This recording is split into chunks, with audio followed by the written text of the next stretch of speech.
Hi guys, Lindsay here with Storybrook Family Farm. Today I am working on doing some fencing for the goats. We are actually hoping to get moved into our house this weekend, which, seems like it's extremely fast for a lot of people, but for us, it doesn't seem like it's that fast. Initially, when we bought this house, we had intended on moving the camper here and living in it while we worked on the house. But then after we started working on it, we started realizing well, in order for us to move the camper here, we have to get the electrical in good shape. And we have to get water running, so that way we have water running in the camper.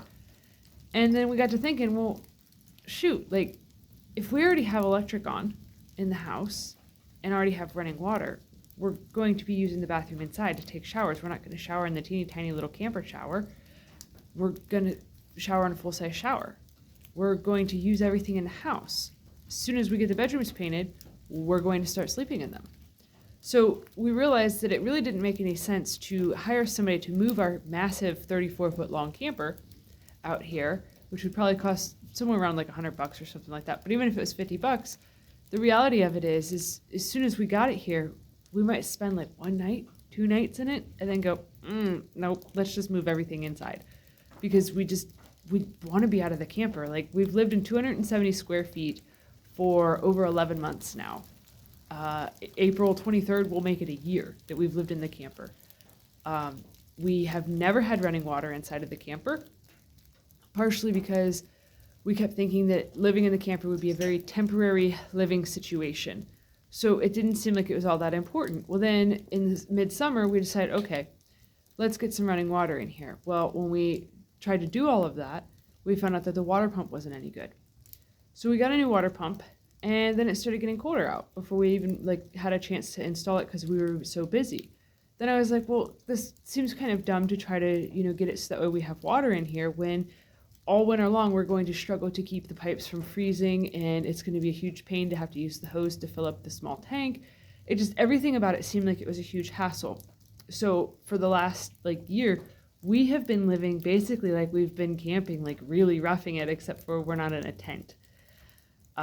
So showers and all that stuff have happened up at Tracy's parents' house, which, is kind of annoying to have to walk so far just to go take a crap and to shower.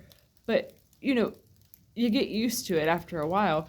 We're the type of people that always try to find the silver lining in everything. We got stronger legs because of walking so much.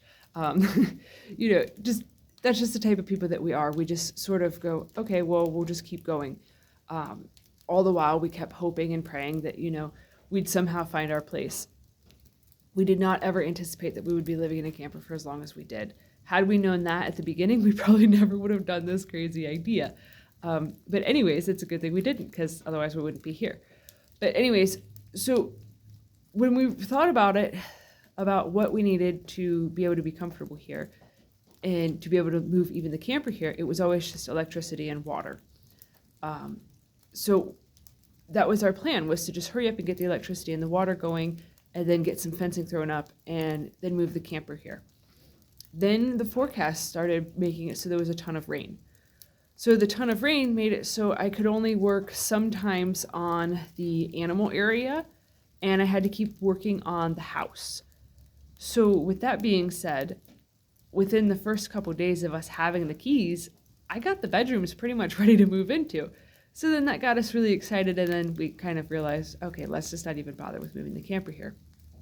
So our plans for the camper is actually to, shortly after we get here, to do a deep clean on it. And for those of you that don't know, when we started out on this journey, Tracy had told me that the only way that she would do the camper plan is if I fully renovated the camper. It didn't matter what camper we bought, but that was the rule, that I had to make it feel like a home in there. That was the only way that she was willing to do this plan. So that's what I did.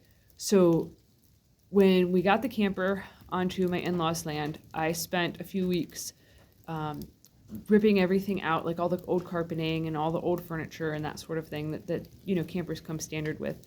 And I repainted everything, redid the flooring, and just the whole 9 yards to make it really cute in there. So that spent a lot of time, and it did spend some money, but it was definitely well worth it, especially with us ending up being in there for as long as we were. It made it a lot more comfortable and enjoyable of a stay. It's hard to stay in a small space, but it makes it easier if it's a beautiful space that's been created, so that way you at least, aren't staring at a really hideous wall. But so anyways, our plans for that is to, shortly after we get here, do a deep clean on it, touch up some paint in places that it's gotten scraped off from walking in and out, and then try to sell it. So if any of you are interested in a mega large camper that, has 2 bedrooms in it, let us know. If not, we're probably just going to see if Camping World would be interested in buying it from us, because that's actually who we bought the camper from, and they bought it off of some random person like a year or so before we started doing all of this. So that is our plans for that. And the reason that we are trying to move in this weekend, if you live in Northeast Ohio, well, at least the part that we live in, it has been a very, very wet winter. We haven't gotten hardly any snow. It's been a very mild temperature-wise winter, but it has rained a lot. And the forecast for the next 2 weeks is even more rain. Since we've gotten the keys to this house, there's only been a couple of days that it has not rained. Where we live at now, there is a lot of springs, so the ground is naturally already like a more wet, soggier ground. And where we are moving from has a big portion of the pasture where the goats are in is actually like an active swamp. So to get to where we are living at, you have to drive on the driveway that goes right along the swamp. So when there's lots and lots of rain, it floods. And we have 2 cars and a Ford Ranger. None of those sit up very high, especially my car. My car scrapes going in and out of the driveway a lot, so when there's a lot of puddles, it's kind of sketchy to even drive my car in and out of there. With that being said, after Sunday, it's raining today currently. That's why I have my rain jacket on, because I was doing fencing in the rain. But tomorrow, it is also supposed to rain all day, but we thought about it, and we realized that moving the animals while it's raining will actually be easier, because the goats will be very easy to catch. We only have one that's actually really skittish, and I have no idea why Winston is so skittish, but he's terrified of everything. Sometimes the other goats will fart and he'll run away. That's how big of a scaredy cat he is. But so he's going to be the hardest for us to catch. Everybody else should be easy. But when it's raining, goats hate rain. They hate the water. They hate every part of it. So they will actually just primarily stay in the barn. So if we don't have the fencing 100% dialed in, it's not that big of a deal, because they're not going to challenge it because it's raining outside. And then for the chickens, we figured that it'd be really easy to move them, because when it's raining out, for the most part, a lot of them do not like the rain, so they stay in the coop the entire day. We raise bantam hens, the roosters are also bantams too, but anyway, so we raise bantams, and they can fly, fly. They can fly up to 15, 20 feet high in the air. It seems kind of crazy that they can get that high, but they can get up onto a barn roof. And when it's nice out, they frequently do. So when we were sitting down thinking about it the other day, I was like, if we move them while it's raining, we are totally at a huge advantage, because we won't have to chase them all over the entire yard, all over the barn, all over the property, and all this. So that's why we are moving this weekend. We are moving them this weekend. The rain is actually going to be used as an advantage on Saturday to move them. And then on Sunday, it's not supposed to rain. So that gives them all a good chance to really get acclimated to their surroundings. We are planning on moving the rabbits on Sunday, because the rabbits are in cages, and the weather doesn't really matter for them. It doesn't have to be raining to make it easier. It actually would make it a lot harder if the cages were wet and slippery, and because they're already very large and very heavy cages. So that is our plan for that. We are tonight, if everything goes well, Tracy did get all the plumbing done yesterday, and everything is all dialed in. We're going to turn everything on tonight. We let the glue says to wait 24 to 48 hours for it to properly cure. So we are erring on the side of caution to just wait the 48 hours for everything. So we are turning everything on tonight to make sure that everything is fully dialed in and that the hot water tank works. If everything goes according to plan, then tonight will actually be our last night staying in the camper. So we are very, very excited about that. Especially because like being in the camper when it's storming is honestly terrifying. Like even though the stabilizing jacks are down, like when the wind blows, the camper will start like rocking and swaying, and it's just like whoa, as you're laying there and stuff. And I don't know if this is how the weather's been for everybody, but it seems like in this past year, like or maybe 2 years actually, because when we lived in town we noticed it too. It seems like the weather pattern for this area keeps getting more and more windy, and I am somebody that absolutely hates the wind. Tracy is too, so it's kind of nice because we have a big hill in our property now, so it blocks a large portion of the wind from the house and the area around the house. So that's definitely been a huge blessing.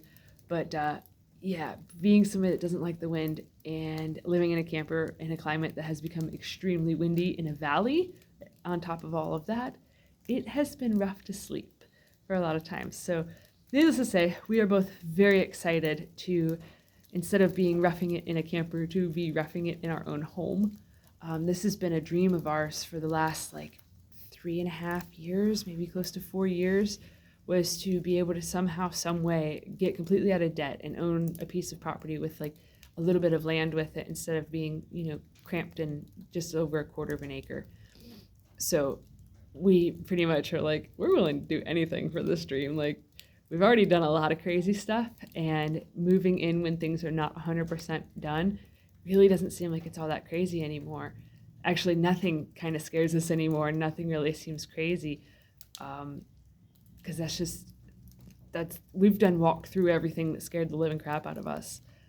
If you haven't seen my video on how to eliminate fear, that's kind of how we've gotten to where we're at. If you watch that video, it'll kind of explain how I used to be somebody that was terrified of literally everything, and had a lot of severe anxiety, and now I am, able to do a lot of things that really are terrifying for most people and would have actually scared the bejesus out of me just, a couple years ago. So, yeah. With that being said, the rain is dying back down, so I'm going to try to work on getting more of the little clippy things up for the electric fencing on the outer side. In the last few days, we've heard, like when we've been outside and doing fencing and things like that, we've heard coyotes off in the distance. So because our property, the back end of it, which is where we're having the animals at, it's up against the woods. So because of that, we've decided to actually run one single interior line of electric on the fencing for the goats area. And then on the exterior of the entire fence, we're also going to run another line of electric fencing around that, just so that way the goats are kept protected and then the chickens are kept protected. Because the barn is far enough away from the house that if there was an issue with the goats and they started crying or whatever, chances are we would not hear them. So this will actually just, help us be able to sleep better at night and have peace of mind that nothing's getting in. So it's really a big bummer when you find out that a raccoon has gotten into your chicken coop and has beheaded some of your chickens. That is devastating to wake up to. So we're doing everything in our power to prevent that from ever happening again. We definitely want to keep everybody as safe as possible. So, all right, the rain is officially done. So this video is officially done. If you guys are enjoying this content, don't forget to like the video and share it on your social media and to subscribe to the channel to help us grow. All right, I got to get back to work. Have a good one, guys.